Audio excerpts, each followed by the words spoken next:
Sir पूरा वास्तविक मामला क्या है, जरा बताइए खोल करके। मामला क्या, ये है स्नेहलता जी, हमारे पूर्व सैनिक विजय सिंह की पत्नी। कल ये और विजय सिंह गए थे कचहरी में मोटरसाइकिल लेकर के, उनके बस्ते किसी वकील साहब के बस्ते के आगे खड़े कर, तो मोटरसाइकिल लेकर के विवाद हुआ। उस विवाद में इनका वकीलों से मारपीट हो गई, जिस मारपीट में वहाँ 30-40 वकीलों ने मिल करके विजय फौजी को कस के मारा पीटा, और उसके बाद पुलिस को बुलाया और पुलिस द्वारा बंद करा दिया, और झूठा केस 307 कट्टा वट्टा ये सब दिखा करके झूठा केस बना दिया। बल्कि उनकी पत्नी चिल्लाती रही, इनके साथ भी मारपीट बचाने में, इनके साथ भी मारपीट, उनकी पत्नी चिल्लाती रही कि भैया ये फौजी हैं, फौजी हैं, इनको छोड़ दिया जाए।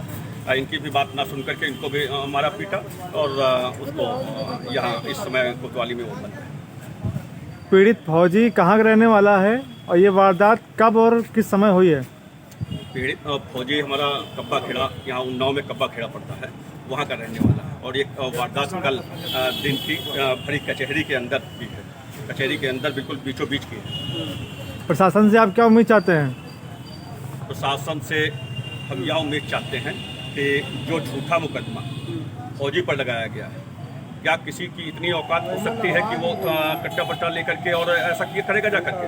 तो हमको प्रशासन से उम्मीद है निष्पक्ष जांच करते हुए उसका वो ख़त्म किया जाए और पीड़ित पक्ष का भी मुकदमा लिखा जाए। शहर में रोज ऐसे ही वकीलों के कारण कई फौजी परिवारजन जो है उनके बदनाम होते चले आ रहे हैं, उन पर आप क्या कहना चाहेंगे? उन पर तो यही कहना चाहते हैं कि अपने पद का वो गलत फायदा उठाते हैं फौजियों भाइयों के साथ, तो उस पर आप क्या विचार रखते हैं? उस पर तो हम समाज से यही अपेक्षा भी करते हैं कि जब कोई ऐसा प्रकरण आए, कोई बात हो, तो वो निष्पक्षता के साथ समाज में हो।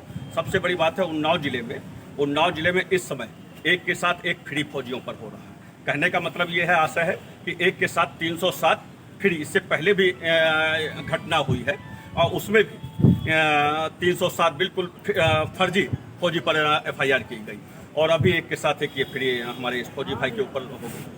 हमारा एक सवाल और है सर आपसे कि हमारे देश के जो रक्षक हैं उन पर ही क्यों हर बार अत्याचार होते आ रहे हैं, इस पर एक बार प्रकाश डालिए।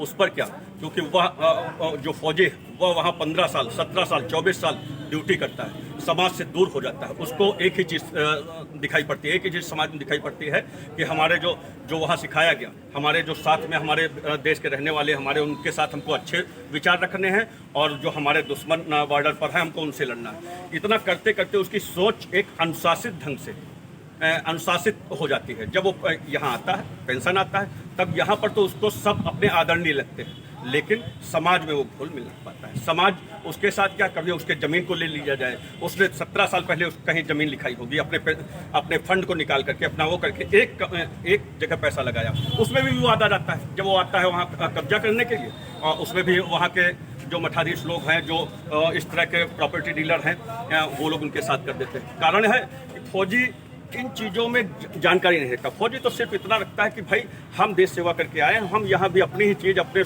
समाज के साथ रहना है। लेकिन कुछ ऐसे तत्व हैं, नकारात्मक तत्व, जो उनका लाभ उठाते हुए उनको परेशान करते हैं। एक सवाल मेरा और है आपसे, जब हमारा फौजी अपनी देश सेवा से सेवानिवृत्त होकर अपने घर लौटता है तो समाज उसको किस प्रकार की नज़र से देखता है, और जब उसकी कोई समस्या होती है तो शासन प्रशासन उनकी मदद क्यों नहीं करता है?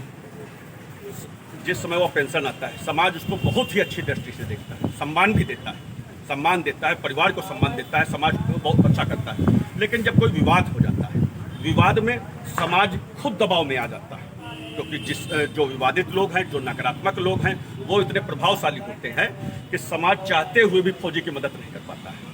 तो उस नकारात्मक व्यक्तियों से फौजी की हार ही रहती है, या फौजी परेशान ही रहता है। उसमें प्रशासन मदद करना चाहता है, प्रशासन मदद कई बार करना चाहता है, लेकिन हमारे जो जनप्रतिनिधि लोग हैं, हमारे नेता लोग हैं, उनको वोट बैंक के चक्कर में दबाव बनाकर सिर्फ गलतियां फौजी की दिखा देते हैं। हमारा एक आखिरी सवाल सर आपसे ये है कि हमारे फौजियों भाइयों पर जो वकील द्वारा अत्याचार हुआ है, उस पर आप उन्नाव कोतवाली में आए हैं, और आपको यहाँ पर क्या आश्वासन दिया गया है? इस संबंध प्रकरण को लेकर के हम एसपी साहब से मिले थे। एसपी साहब ने पूरी निष्पक्षता के साथ कहा कि फौजी भाई के साथ अन्याय नहीं होने दिया जाएगा। आपके साथ जो हुआ है, जो इनको स्नेहलता जी से कहा, फौजी की पत्नी से कहा, आपके साथ जो ये अत्याचार हुआ है, आप अपनी एप्लीकेशन लिख दीजिए, आपकी भी FIR लिखी जाएगी और प्रकरण की किसी अधिकारी से जांच करा करके जो निष्पक्ष होगा, निष्पक्षता के साथ कार्य किया जाएगा। जय हिंद, जय भारत।